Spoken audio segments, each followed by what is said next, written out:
حضور کی زندگی میں اور سیرت پاک میں بہت زیادہ ملتی ہے، وہ ہے رویے کا مثبت ہونا۔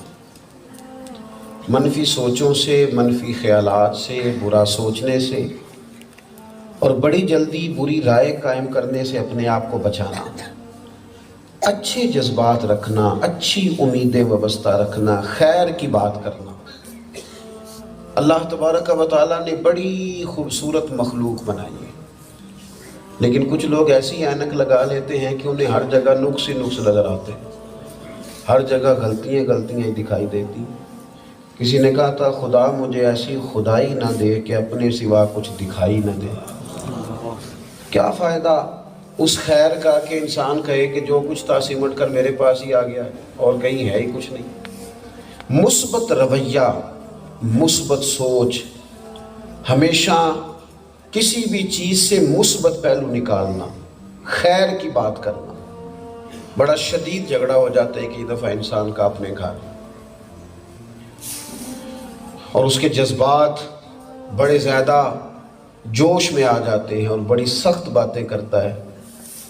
ایک جملہ کہہ کے نبی پاک علیہ السلام نے ان سارے جذبات کو صحیح روک دیا۔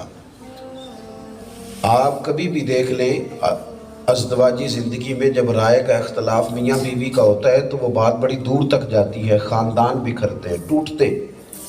لیکن حضور علیہ السلام نے کس طرح مثبت رہنے کے لیے فرمایا؟ محبوب فرمانے لگے تم نے اپنی بیوی سے بغض نہیں رکھنا، اگر اس کی کوئی عادت تمہیں ناپسند ہو تو اس پر غور کر لینا جو تمہیں بڑی پسند ہے، اس میں سے خیر تلاش کر لینا، جو بات تمہیں اچھی لگتی ہے تھوڑی دیر کے لیے اس پر غور کر لینا۔ ہوتا یہ ہے کہ ہم منفی چیزوں کو، غلط چیزوں کو، میں نے یہ دیکھا ہے اپنی زندگی میں کہ ایک آدمی نے اپنی زندگی کے 40 سال خیر کے کام کیے ہیں، مشہور نہیں ہوا، ایک دن غلطی ہو گئی بیچارے سے، اور یوں وہ بات پھیلی کہ مخلوق تو فنکار ہے اس درجہ کے پل بھر میں، سنگے در کعبہ سے بھی اصنام تراشے، اور تم کون ہو کیا چیز ہے داغ کبابی، لوگوں نے تو مریم پہ بھی الزام تراشے۔ ایک منٹ لگاتے ہیں لوگ اور کہاں سے کہاں بات کو اڑا کر کے لے جاتے ہیں۔ مثبت رہنا، اچھا سوچنا۔ جتنے بھی نفسیات کے ڈاکٹر ہیں نا، ان کے پاس لوگ ٹینشن کی، ڈپریشن کی دوائی لینے جاتے ہیں، وہ سب سے پہلا مریض کو جو پرہیز بتاتے ہیں نا، سب سے پہلا وہ پرہیز یہ بتاتے ہیں کہ منفی نہیں سوچنا، یہ پرہیز بتاتے ہیں، اور سب سے پہلی دوائی میں یہ بتاتے ہیں کہ ذرا اچھا سوچا کرو، چیزوں کو مثبت لو تاکہ تمہاری زندگی میں سکون آئے، اچھائیاں اختیار کرو، خیر والی زندگی گزارو، تمہیں بڑا کچھ ملے گا۔ اور مسلم شریف میں نبی پاک علیہ السلام نے ہماری تربیت فرمائی تو حضور فرمانے لگے اچھا سوچنا اچھی عبادت ہے، یعنی اچھا سوچتے رہنا، مثبت سوچتے رہنا، یہ بھی عبادت ہے۔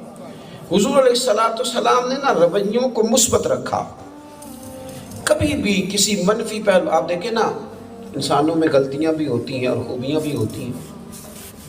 ہمارا جو معاشرتی نظام ہے اس میں ہم دیکھتے ہیں کہ بڑی ساری جگہ پہ خیر بھی پائی جاتی ہے تو کہیں نہ کہیں کوئی کوتاہی بھی دکھتی ہے۔ ابو جہل شراب پیتا تھا، لوگوں کا مال دبا لیتا تھا، کئی لوگوں کے پیسے حضور نے دلوائے اس سے، وہ لوگوں کو تکلیف دیتا تھا، اور جو مجموعی طور پر اس معاشرے میں قباحتیں تھیں وہ بھی ساری پائی جاتی تھیں۔ لیکن حضور علیہ السلام نے کبھی کسی مقام پر کسی جگہ بیٹھ کر یہ ڈسکس نہیں کیا کہ یہ شرابی ہے، یہ ظالم ہے، یہ فاسق ہے، یہ ڈسکس نہیں کیا۔ ہاں، اسے جب بھی دی ہے دین کی دعوت ہی دی ہے، اسے پیغام دیا ہے، ٹھیک ہونے کا کہا ہے، اس کو تبلیغ کی ہے، اور ان سب کے لیے حضور نے دعائیں کی ہیں کہ اللہ انہیں ہدایت دے دے، تھوڑا مثبت ہوں، تھوڑا مثبت۔ ہمارے حضرت فرمایا کرتے تھے، وہ اکثر لوگ آتے ہیں نا بچوں کو دم کرانے کے لیے تو کہتے جناب اس کو دم کر دیں، اور پھر ساتھ ہی شکوہ بھی اماں کرتی ہے، ابا شکوہ بھی کرتا ہے، بڑا ضدی ہے، باقی سارے بچے ٹھیک تھے، یہ بڑا خراب نکل آیا ہے، برتن توڑتا ہے، فلانا کرتا ہے، فلانا۔ تو وہ فرمایا کرتے تھے اس کے سامنے نہ یہ باتیں کرو، یہ تو پکا ہو جائے گا کہ میں اسی طرح کا ہوں، آپ تو اسے پکا کر رہے ہیں، نہ کہو اس کے سامنے، یہ طے کر لے گا۔ ہم کہہ کے چیزوں کو اور زیادہ بگاڑ لیتے۔ حضور نے ہمیں مثبت، آپ دیکھو نا 10 دن میرے نبی پاک نے طائف میں قیام کیا ہے۔ آدھے گھنٹے میں لوگ اپنی رائے بدل لیتے ہیں، آدھے گھنٹے میں۔ اب تو اس طرح کے شاگردوں سے واسطہ پڑتے ہیں جو 20 منٹ استاد کا انتظار نہیں کر سکتے، آدھا گھنٹہ شیخ کا انتظار نہیں کر سکتے۔ وہ کہتے ہیں کیسے درویش ہیں، سو رہے ہیں، حالانکہ ہم آئے تھے تو ان کو چاہیے تھا گلی میں کھڑے ہوتے۔ وہ نہیں دیکھتے کہ کوئی آدمی کہاں سے آیا ہے، کتنا سفر کیا ہے، کہاں جاتا ہے، کیسے لوٹتا ہے۔ دور ہے 10 دن حضور نے طائف میں قیام کیا۔ پھر سنو نوجوانوں، 10 دن ایک بندے نے بھی کلمہ نہیں پڑھا۔ اور یہ والی تبلیغ نہیں کہ آپ ہزاروں میں آئے ہیں اور میں آیا ہوں تو آپ نے پھول پھینکے اور بڑی کرسی پہ بٹھایا، یہ والی تبلیغ نہیں۔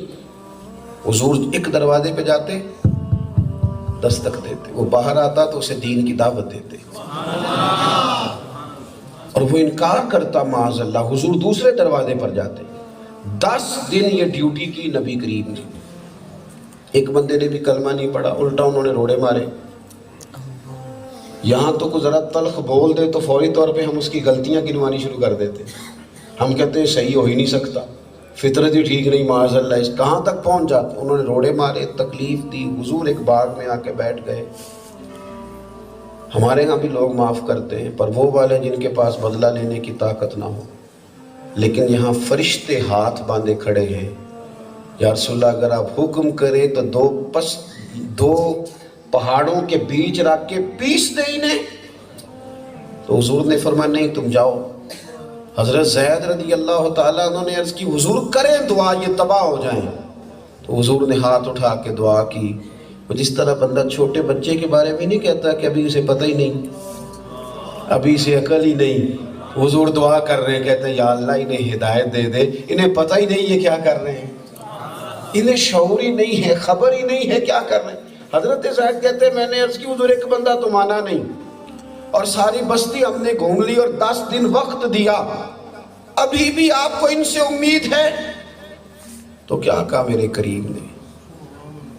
حضور اگر مسلمان یہ بات سمجھ لیں، اللہ کا فضل ہے ابھی بھی بات وہاں تک نہیں پہنچی، لیکن اگر ہم یہ بات سمجھ لیں تو یہ جو معاذ اللہ ثم معاذ اللہ خودکشی کی بات بھی کرتے ہیں نا کہ اس سے تو میں ماری جاؤں تو بہتر ہو، یہ بڑی خطرناک بات ہے مومن کے منہ سے۔ اور یہ بات مومن اور ڈپریشن، مومن اور ٹینشن دے الگ الگ چیزیں۔